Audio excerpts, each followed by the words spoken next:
सल्ले अला नबीना सल्ले अला मुहम्मदिन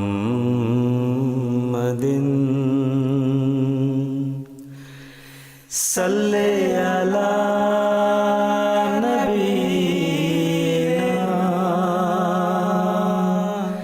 सल्ले अला मुहम्मदिन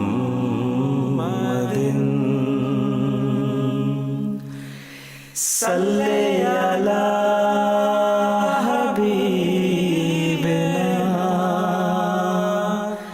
सल्ले अला मुहम्मदिन।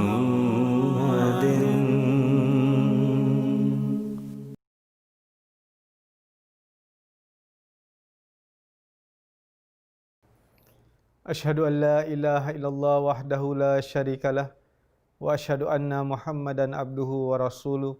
Amma ba'du, fa'uzubillahi minasyaitonir rajim. Bismillahirrahmanirrahim. Rabbi shrah li sadri wa yassir li amri wahlul 'uqdatam min lisani yafqahu qawli. Sidang penonton yang saya cintai, Assalamualaikum warahmatullahi wabarakatuh. Saya berdoa kepada Allah Subhanahu Wa Taala, semoga anda semua senantiasa berada di dalam rahmat dan kasih sayang Allah Subhanahu Wa Taala. Amin. Dalam episod yang lalu, kita telah membincangkan berkenaan dengan ketinggian martabat Rasulullah sallallahu alaihi wasallam, di mana saya memetik sebuah hadis kursi di mana Allah Subhanahu Wa Taala berfirman, laula kalama khalaqtu aflaq. Ini kalau bukan kerana engkau wahai Muhammad, aku tidak ciptakan alam semesta ini dan isi kandungannya. Begitu tingginya martabat Rasulullah sallallahu alaihi wasallam yang episod yang lalu kita dah mendengarnya. Begitu juga saya memberitahukan kepada kita semua bahawa keberkatan-keberkatan apa yang akan seseorang itu perolehi apabila dia banyak mengirimkan dan membacakan selawat buat Rasulullah sallallahu alaihi wasallam dan kaum kerabat beliau.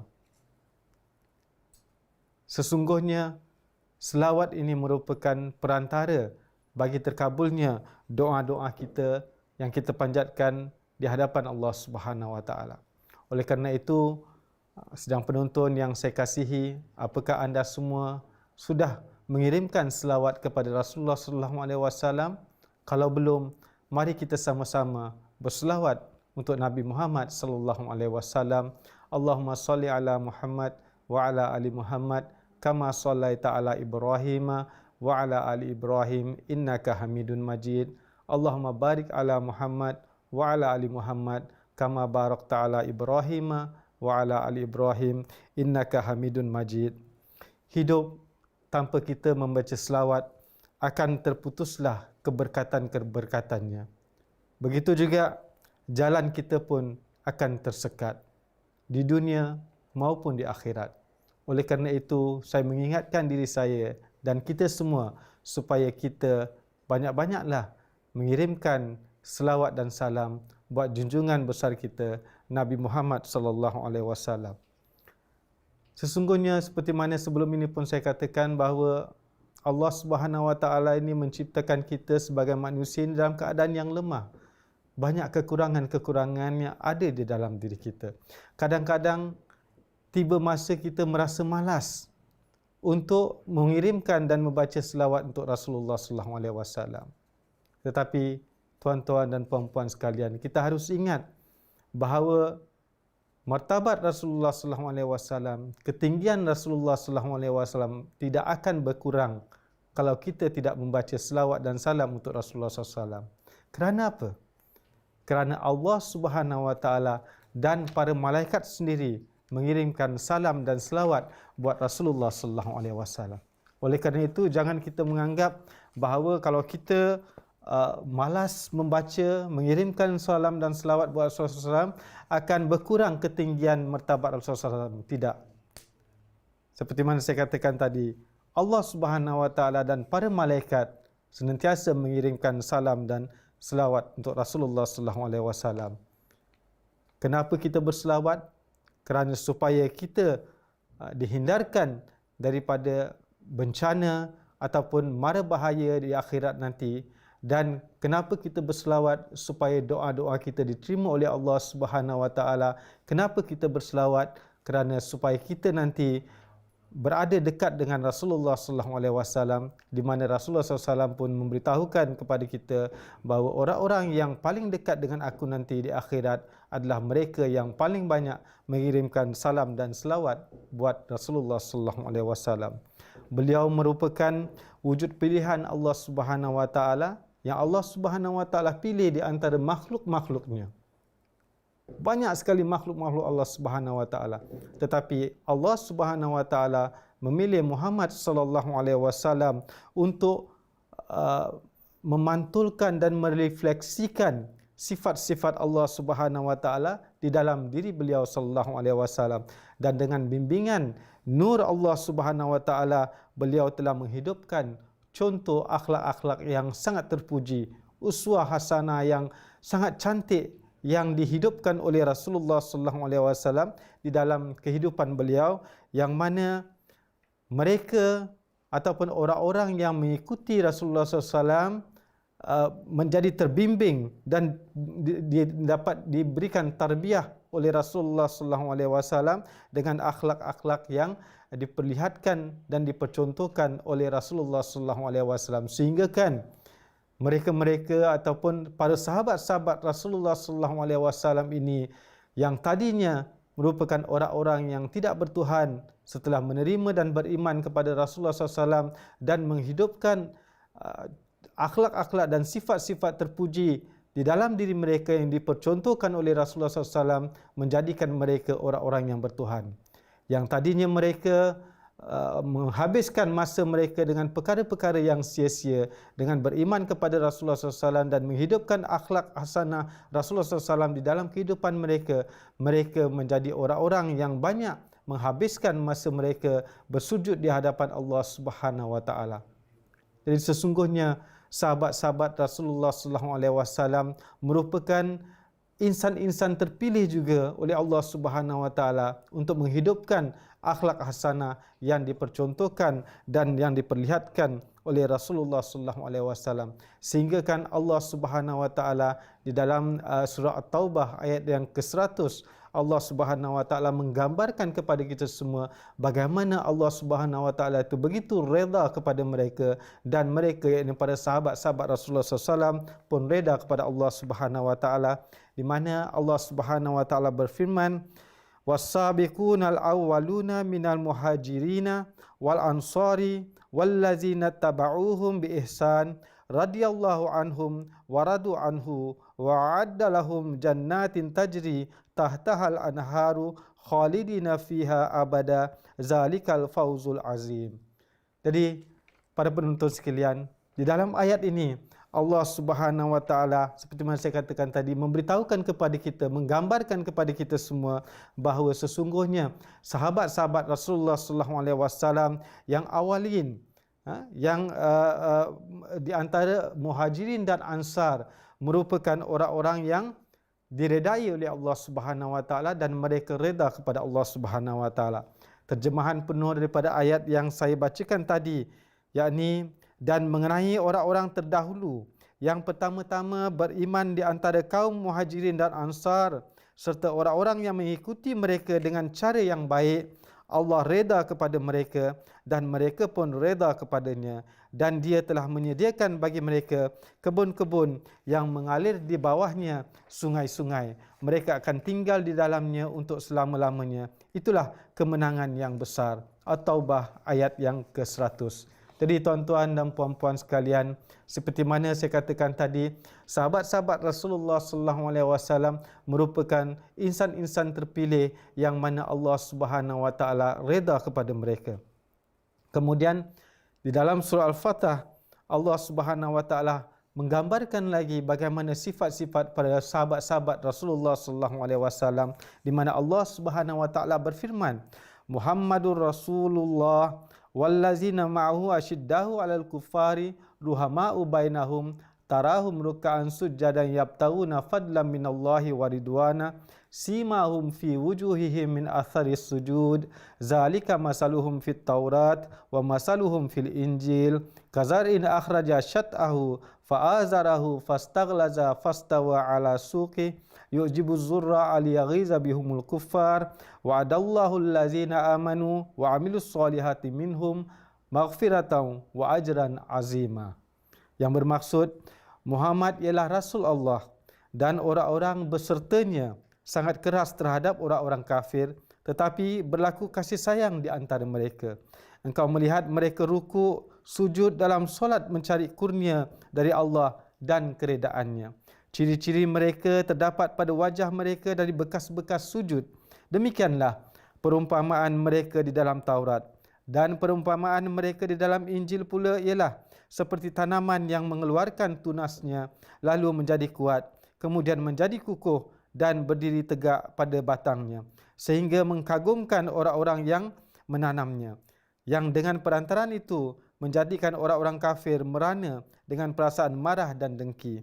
Allah telah menjanjikan kepada orang-orang yang beriman dan beramal soleh di antara mereka ampunan dan ganjaran yang besar. Jadi dua ayat ini yang saya pilih untuk saya kongsi bersama para penonton sekalian yang menggambarkan bagaimana sifat-sifat dan akhlak-akhlak sahabat-sahabat Rasulullah sallallahu alaihi wasallam sehingga kan Allah Subhanahu wa taala radhiyallahu anhum wa radu anhu. Allah Ta'ala reda kepada mereka, iaitu para sahabat-sahabat Rasulullah SAW, dan mereka juga reda kepada Allah Subhanahu Wa Ta'ala. Dan di dalam ayat yang kedua tadi digambarkan bagaimana mereka itu bersifat kasih sayang di antara satu dengan yang lain. Mereka sujud, menghabiskan masa mereka bersujud di hadapan Allah Subhanahu Wa Ta'ala. Inilah gambaran yang sangat cantik yang diperlihatkan ataupun yang diberitahukan oleh Allah Subhanahu wa taala kepada kita semua sebagai umat Muhammad sallallahu alaihi wasallam supaya kita juga dapat mengambil faedah daripada akhlak-akhlak yang cantik yang diperlihatkan oleh sahabat-sahabat Rasulullah sallallahu alaihi wasallam yang mendapat tarbiyah secara langsung daripada Rasulullah sallallahu alaihi wasallam. Sebab itulah di dalam hadis Rasulullah sallallahu alaihi wasallam menggambarkan berkenaan dengan sahabat-sahabat beliau ini, di mana salah satu hadis yang beliau sabdakan bahawa para sahabatku seperti bintang-bintang, dengan sesiapa sahaja kamu ikut nescaya kamu akan memperolehi petunjuk. Jadi sesungguhnya sahabat-sahabat Rasulullah SAW juga merupakan insan-insan yang mendapat pantulan daripada sifat-sifat yang cantik yang dimiliki oleh Rasulullah sallallahu alaihi wasallam, yang Rasulullah SAW menggambarkan mereka bagaikan bintang-bintang yang bercahaya di cakrawala, yang mana siapa yang mengikuti mereka, yang mengamalkan sifat-sifat yang terpuji yang terdapat di dalam diri ataupun wujud para sahabat-sahabat radhiyallahu taala anhum, kita juga akan memperolehi petunjuk. Kemudian di hadis yang lain juga Rasulullah SAW bersabda, sesungguhnya pada sahabatku sama kedudukannya seperti bintang-bintang di langit. Dengan siapa saja kamu ambil, nescaya kamu akan memperolehi petunjuk. Jadi siapapun kita ikut sahabat-sahabat Rasulullah SAW, maka kita akan mendapat petunjuk. Di samping itu juga Rasulullah SAW pun menasihatkan dan memberikan peringatan kepada kita semua sebagai umat Islam.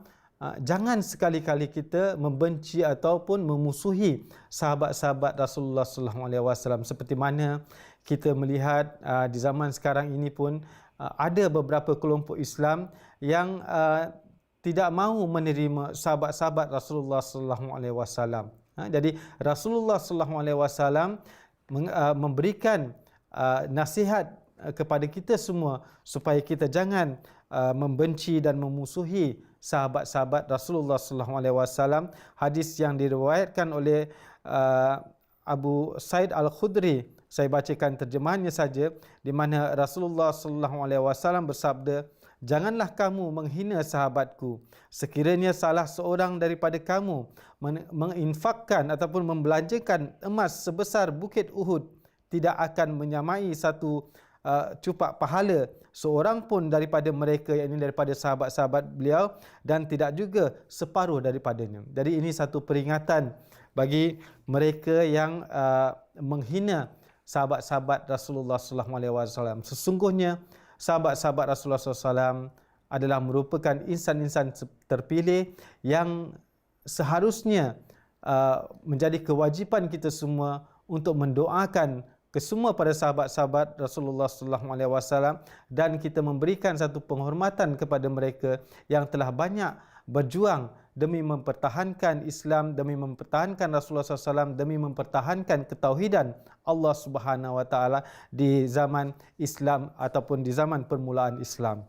Kemudian Rasulullah sallallahu alaihi wasallam di hadis yang lain juga bersabda, hadis ini diriwayatkan oleh Abdullah bin Mas'ud, di mana Rasulullah sallallahu alaihi wasallam bersabda, sebaik-baik manusia adalah mereka yang berada di dalam kurunku, iaitu berada di hidup bersama-sama dengan Rasulullah sallallahu alaihi wasallam. Kemudian kurun selepas daripada mereka dan kemudian kurun selepas daripada mereka.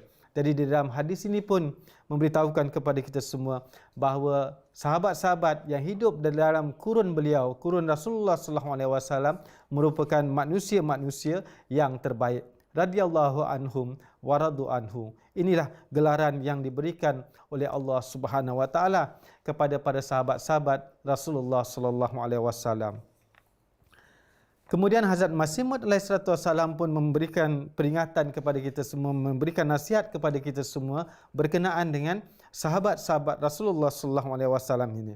Saya bacakan sedikit tulisan Hazrat Masih Maud alaihissalatu wassalam buat renungan kita bersama.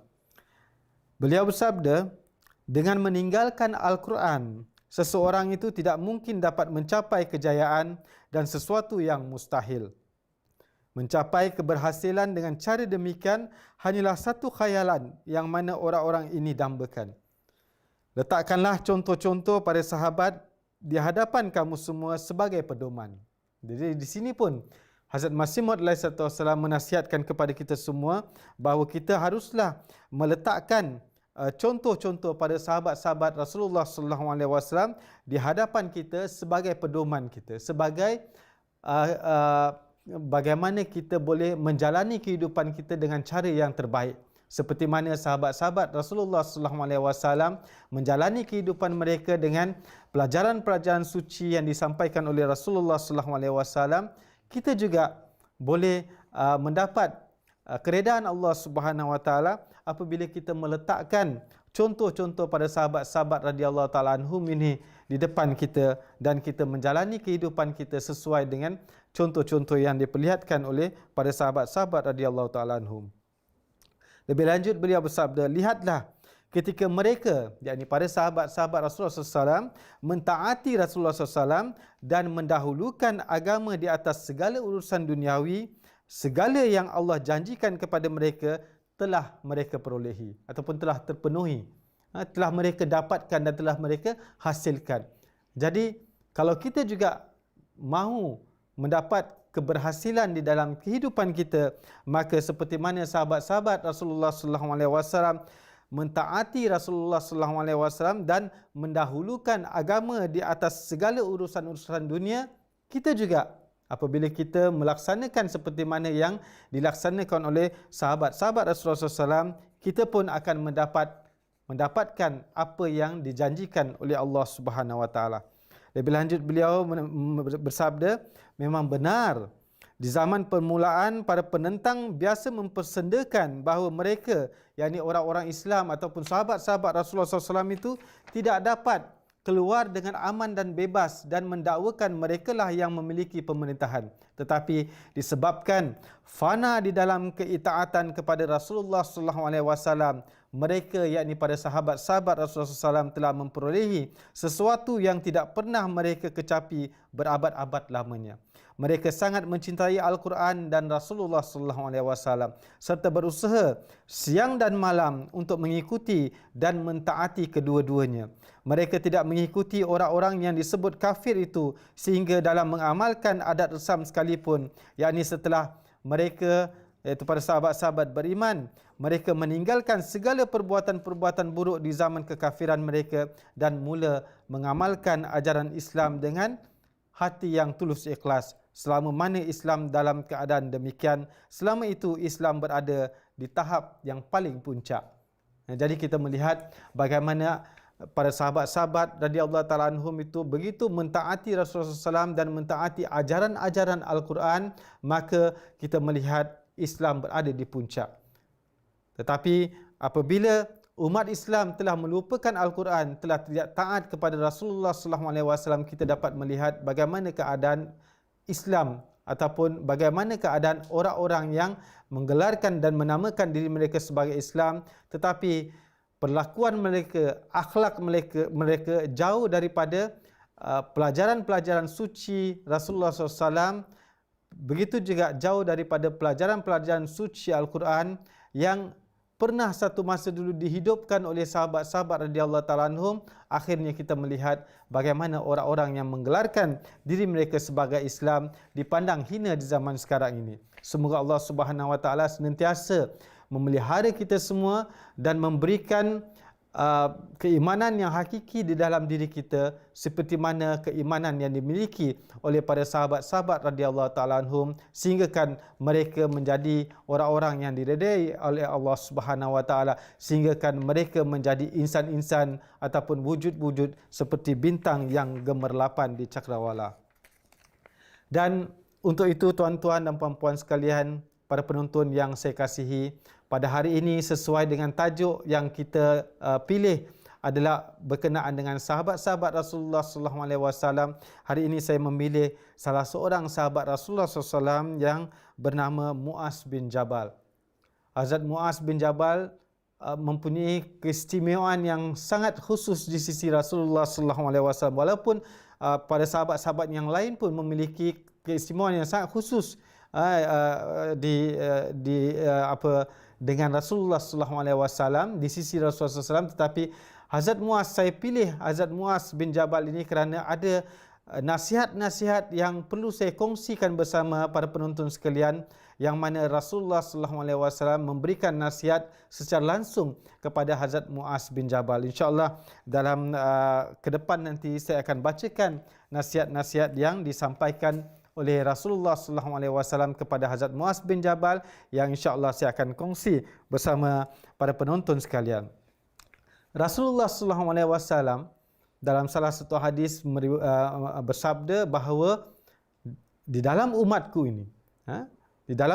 ini orang yang paling tahu, yang paling faham tentang perkara-perkara halal dan haram adalah Muaz bin Jabal.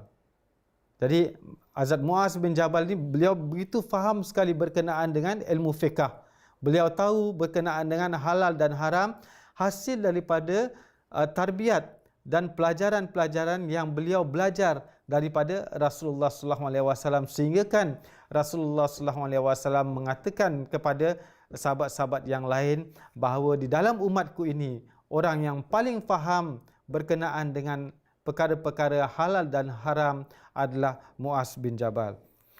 Rasulullah SAW ada mewasiatkan beberapa perkara kepada Hazrat Muaz bin Jabal, di mana Rasulullah SAW memberitahukan kepada Hazrat Muaz bin Jabal 10 perkara, 10 wasiat yang beliau berikan kepada Hazrat Muaz bin Jabal, yang saya merasa sangat penting untuk kita menghidupkan nasihat ini di dalam kehidupan kita, di mana kita melihat bagaimana Hazrat Muaz bin Jabal dengan melaksanakan nasihat-nasihat Rasulullah SAW ini, beliau menjadi salah seorang sahabat yang berjaya di dalam kehidupan beliau di dunia maupun di akhirat. Begitu juga kita kalau dapat melaksanakan nasihat-nasihat yang diberikan oleh Rasulullah SAW kepada Hazrat Muaz bin Jabal ini, kita juga akan dapat meraih kedudukan seperti mana yang diraih oleh Hazrat Muaz bin Jabal ini.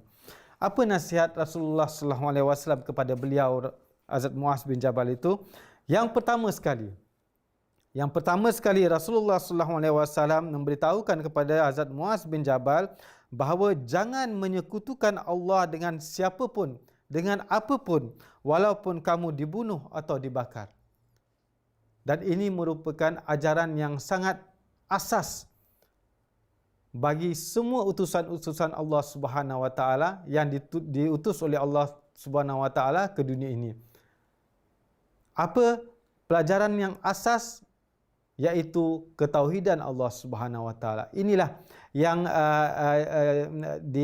diamanahkan oleh Allah Subhanahu wa taala kepada setiap utusan-utusannya, dan Rasulullah sallallahu alaihi wasallam menasihatkan kepada Hazrat Muaz bin Jabal bahawa dalam apa juga keadaan, kalau kamu harus dibakar ataupun dibunuh, maka kamu jangan pernah menyekutukan Allah Subhanahu wa taala dengan apapun. Jadi ini satu perkara yang sangat penting yang harus kita hidupkan di dalam diri kita. Bahawa jangan ada wujud lain selain daripada Allah Subhanahu wa taala di dalam diri kita, di mana hanya kepada Allah Subhanahu wa taala kita menyembah, hanya kepada Allah Subhanahu wa taala kita beribadat, hanya kepada Allah Subhanahu wa taala kita memohon pertolongan, hanya kepada Allah Subhanahu wa taala kita berdoa. Jadi ini merupakan satu pelajaran yang sangat asas yang diberikan oleh Rasulullah sallallahu alaihi wasallam kepada Hazrat Muaz bin Jabal, iaitu jangan menyekutukan Allah dengan siapapun walaupun kamu dibunuh ataupun dibakar. Biarlah jiwa kita melayang, biar nyawa kita melayang, tetapi kita tidak pernah akan mundur dari mendakwakan bahawa Allah Subhanahu wa taala itu merupakan wujud yang Maha Esa. Yang kedua, Rasulullah sallallahu alaihi wasallam menasihatkan kepada beliau berkenaan dengan jangan menderhaka kepada kedua orang tua walaupun mereka menyuruhmu berpisah dengan seluruh keluarga dan hartamu. Janganlah menderhakai ibu bapa apapun yang terjadi walaupun tidak mendapat apa-apa dari mereka. Jadi setelah Allah Subhanahu wa taala, Rasulullah sallallahu alaihi wasallam mewasiatkan ataupun menasihatkan kepada Hazrat Muaz bin Jabal bahawa jangan pernah menderhakai ibu bapa kita. Dan itu merupakan satu nasihat yang wajib kita menghidupkan di dalam diri kita, bahawa jangan pernah kita menderhakai ibu bapa kita walaupun kita tidak akan mendapat apa-apa daripada mereka, tetapi kita jangan pernah menderhakai kedua ibu bapa kita. Yang ketiga, jangan meninggalkan solat fardu dengan sengaja. Kerana orang yang meninggalkan solat fardu dengan sengaja, maka dia terlepas dari tanggungjawab dan perlindungan Allah Subhanahu wa taala. Ini pun satu perkara yang sangat penting yang dinasihatkan oleh Hazrat Rasulullah sallallahu alaihi wasallam kepada sahabat beliau Hazrat Muaz bin Jabal. Jangan pernah kita dengan sengaja meninggalkan solat fardu kita. Kalau kita melakukan seperti ini, maka Allah Subhanahu wa taala melepaskan tanggungjawabnya. Dia tidak mahu menjaga kita lagi, dia tidak mahu melindungi kita lagi kalau kita dengan sengaja meninggalkan solat fardu. Oleh kerana itu, peliharalah solat fardu kita dengan sebaik-baiknya, seperti mana di episod yang lalu pun kita telah membincangkan betapa pentingnya kita memelihara solat kita. Kemudian yang keempat, Rasulullah SAW menasihatkan kepada beliau, jangan minum minuman keras, kerana meminum minuman keras merupakan akar ataupun minuman keras merupakan akar dari segala kekejian. Jadi jangan kita kerana orang yang minum minuman keras ini, dia akan hilang pertimbangan dia. Kita melihat pun di zaman sekarang ini sampai kerajaan telah mengeluarkan satu peraturan, mereka yang memandu dalam keadaan yang mabuk kerana meminum minuman keras, mereka akan mendapat hukuman yang sangat keras dari sisi undang-undang. Jadi di sini pun Rasulullah SAW menasihatkan kepada sahabat beliau Hazrat Muaz bin Jabal, jangan minum minuman keras kerana minuman keras merupakan akar daripada segala kekejian dan segala kejahatan. Jadi jangan pernah kita mendekati apalagi meminum minuman keras ini. Yang kelima, Rasulullah SAW menasihatkan bahawa jauhilah dosa dan kemaksiatan kerana dosa menyebabkan turunnya kemurkaan Allah Ta'ala. Jadi kalau kita tidak mahu kemurkaan Allah Ta'ala itu turun di atas kita, maka kita senantiasalah berusaha untuk memelihara dan melindungi serta menjauhkan diri kita daripada perbuatan-perbuatan maksiat, perbuatan-perbuatan yang dapat mendatangkan dosa yang akhirnya kemurkaan Allah Subhanahu wa taala akan turun ke atas kita. Kemudian yang keenam, jangan lari dari medan perang. Ketika berhadapan dengan musuh, janganlah melarikan diri kerana takut walaupun orang-orang lain telah pun tewas. Walaupun sahabat-sahabat kamu yang lain dah tewas, kamu jangan pernah mundur daripada medan perang. Maksudnya dalam kita mempertahankan kebenaran, berperang kerana kebenaran, maka apabila sahabat-sahabat kita yang lain dah pun tewas, kita jangan mundur ataupun lari meninggalkan medan perang. Ini satu lagi nasihat yang diberikan oleh Rasulullah sallallahu alaihi wasallam kepada Hazrat Muaz bin Jabal. Dan seterusnya yang ketujuh, beliau menasihatkan, jika orang-orang terkena wabak seperti taun sedangkan kamu berada di antara mereka, maka tetaplah berada di tempat tinggalmu. Jadi ini pun satu nasihat yang kita melihat pada zaman sekarang ini, seperti mana kita lihat wabak COVID-19 sedang merebak. Kalau wabak itu sedang merebak di mana kita tinggal di dalam tempat itu, maka Rasulullah SAW seperti mana beliau menasihatkan kepada sahabat beliau, jangan kamu keluar meninggalkan tempat itu. Sebab itulah kita melihat kerajaan pun sekarang ini membuat peraturan bahawa apabila satu kawasan itu telah tersebar wabak itu, maka jangan kerajaan tidak membenarkan orang-orang yang berada di tempat itu ataupun berada di kawasan di mana telah dijangkiti wabak itu untuk keluar daripada tempat itu. Ini Rasulullah SAW 1400 tahun lebih yang lalu telah memberikan nasihat ini kepada Hazrat Muaz bin Jabal. Dan sekarang ini kita melihat bahawa nasihat ini sangat berguna untuk kita laksanakan di zaman sekarang ini, di mana kita melihat wabak COVID-19 ini sedang merebak. Kalau di tempat ataupun di kawasan kita tinggal itu sedang merebak, dijangkiti wabak itu, maka kita jangan keluar meninggalkan tempat itu, seperti mana yang dinasihatkan oleh Hazrat Rasulullah SAW kepada sahabat beliau Hazrat Muaz bin Jabal. Kemudian yang ke-8, beliau menasihatkan, belanjakanlah untuk keluargamu sesuai dengan kemampuanmu. Jadi ini pun satu nasihat yang sangat berguna untuk kita amalkan, bahawa jangan kita membelanja berlebih-lebihan untuk keluarga kita, tetapi hendaklah kita belanja sesuai dengan kemampuan kita. Kalau kita tidak ada duit, jangan kita belanja lebih daripada apa yang kita perlukan. Tetapi kita belanjalah untuk keluarga kita sesuai dengan kemampuan kita. Penuhilah hak mereka dan janganlah lalai dalam memberikan tarbiyat kepada mereka, dalam memberikan pendidikan, khususnya pendidikan agama kepada keluarga kita, jangan pernah kita lalai. Ini nasihat Rasulullah SAW kepada Hazrat Muaz bin Jabal. Dan selanjutnya yang ke-9, berikanlah tarbiyat mereka dengan cara yang baik, iaitu tarbiyat kepada keluarga kita, isteri kita dan anak-anak kita dengan cara yang baik. Jika perlu melakukan sedikit kekerasan, maka lakukanlah itu supaya mereka mendapat tarbiyat yang baik. Kalau perlu kita pukul sedikit, seperti mana Rasulullah SAW di dalam hadis lain memberitahukan kepada kita semua bahawa kalau anak itu dah berumur kalau tak silap saya 10 tahun, apabila dia tidak mahu mengerjakan solat, maka boleh dipukul, tetapi bukanlah pukul dengan secara zalim sampai mencederakan anak itu, tidak, tetapi sekadar untuk memberikan peringatan. Ini juga satu nasihat yang diberikan oleh Rasulullah SAW kepada Hazrat Muaz bin Jabal, bahawa berikanlah tarbiyat yang terbaik buat anak-anak kita, keturunan kita, dan kalau perlu sedikit melakukan kekerasan, lakukanlah supaya anak itu ataupun keluarga kita mendapat tarbiyat yang terbaik. Dan yang ke-10 dan yang terakhir adalah selalulah tanamkan dan ingatkan kepada anak-anak kita ini, keturunan kita ini, bahawa mereka haruslah takut hanya kepada Allah Subhanahu Wa Taala. Jadi inilah tuan-tuan dan puan-puan sekalian, para penonton yang saya kasihi, 10 nasihat yang diberikan oleh Rasulullah SAW kepada Hazrat Muaz bin Jabal yang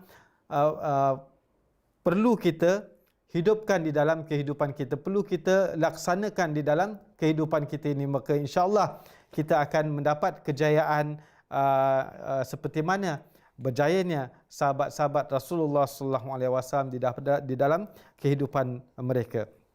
Dan yang perkara yang terakhir yang ingin saya kongsi bersama tuan-tuan dan puan-puan sekalian, di mana Rasulullah SAW memberitahukan kepada Hazrat Muaz bin Jabal, wahai Muaz, demi Allah, sesungguhnya aku benar-benar mencintaimu. Demi Allah, aku benar-benar mencintaimu. Lalu Rasulullah SAW bersabda lagi, aku wasiatkan kepadamu, wahai Muaz, jangan kamu tinggalkan bacaan setiap kali di akhir solat. Hendaklah kamu membaca doa ini, Allahumma a'inni ala zikrika wa syukrika wa husni ibadatika. Jadi ini satu doa yang diajarkan oleh Rasulullah sallallahu alaihi wasallam kepada Hazrat Muaz bin Jabal, dan beliau wasiatkan ataupun beliau menasihatkan kepada Hazrat Muaz bin Jabal, jangan kamu tinggalkan bacaan ini setiap kali di akhir solat, hendaklah kamu membacanya. Di mana kita pun tahu juga bahawa satu doa yang diajarkan oleh Rasulullah SAW juga selepas kita memberikan salam, selepas kita selesai solat, di mana Rasulullah SAW mengajarkan doa ini, Allahumma antas salam wa minkas salam tabarakta ya zal jalali wal ikram.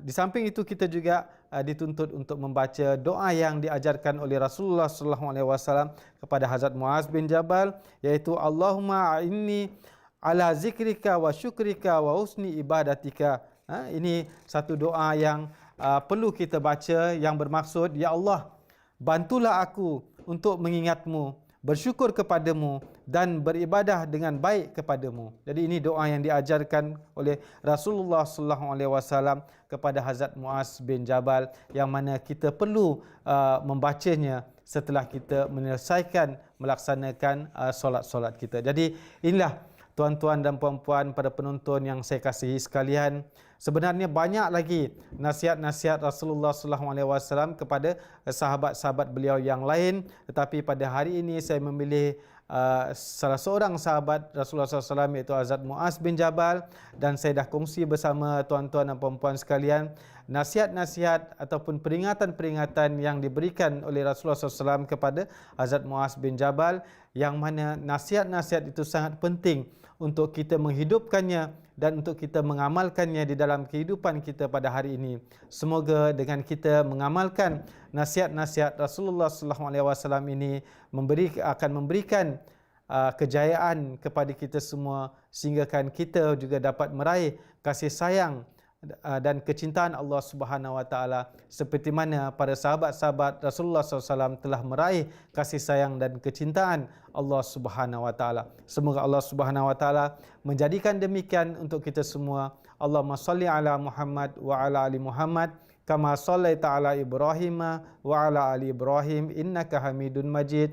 Allahumma barik ala Muhammad wa ala ali Muhammad kama barakta ala Ibrahim wa ala ali Ibrahim innaka Hamidun Majid. Assalamualaikum warahmatullahi wabarakatuh.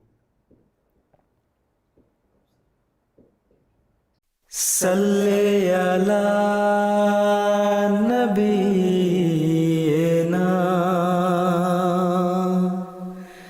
salli ala Muhammadin,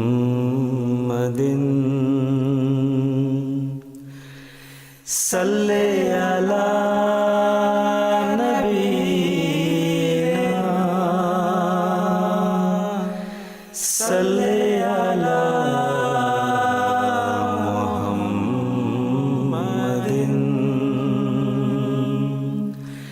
salli ala habibina, salli ala Muhammadin, salli